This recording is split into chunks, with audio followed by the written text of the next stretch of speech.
Welkom by Rolene's Rendezvous. Vanaand is die tema seisoene. Mens kry lewensseisoene, uitverkopingsseisoene. Dan is daar 'n seisoen van reën. Dit reën hier vanaand saam met Joshua na die reën. My gas vir vanaand. Hallo. Goed, nou Jacques. Nie baie mense weet dit nie, maar jou naam is Jacques de Villiers. Ek wil net weet, is daar enige relation tot AB? Of is daar nie? Nee. Nou vir die volk van die Afrikaner volk wat die afgelope 2 jaar nie 'n TV of 'n telefoon gehad het nie.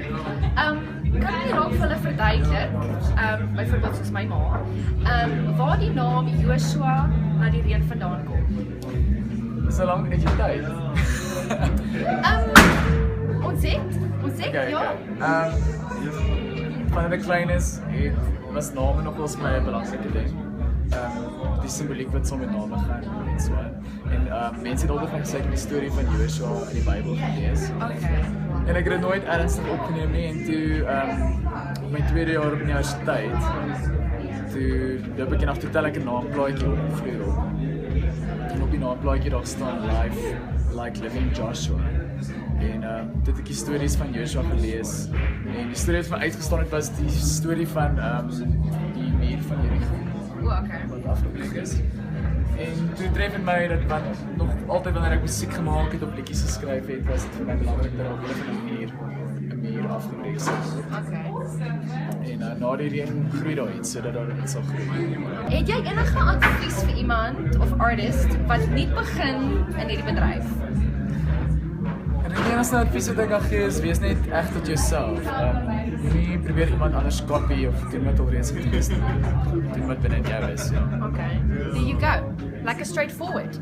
Is daar enige iemand in die Suid-Afrikaanse mark of op die internasionale platform met wie jy dalk eendag sal wil collaborate? Ja, ek dink vir my sal dit lekker wees in die Suid-Afrikaanse mark om met iemand soos dit is net 'n hele paar. Maar ek dink iemand soos Elvis Blues of my lekker wees om mee te collab. En internasionaal, ja. Ek's 'n massive Coldplay fan. Coldplay One Republic. So ja. They hit home, they hit hard. Oor 5 jaar, waar sien jy jouself? Ek plan nie so ver. Okay, goed. Nou net 'n laaste ding van my experience vanaand hier by Land.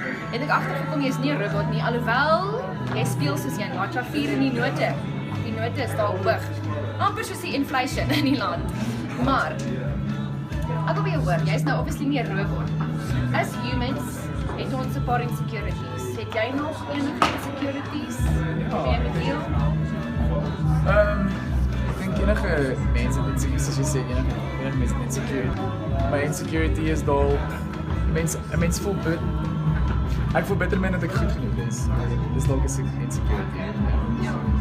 Ek dink ons almal deel daarmee. Ja, dis waar. Alright julle, baie dankie vir jou tyd vanaand, John. En julle, volgende keer sien ons julle hier, hoor? Ek praat nie weer nie. Okay, bye.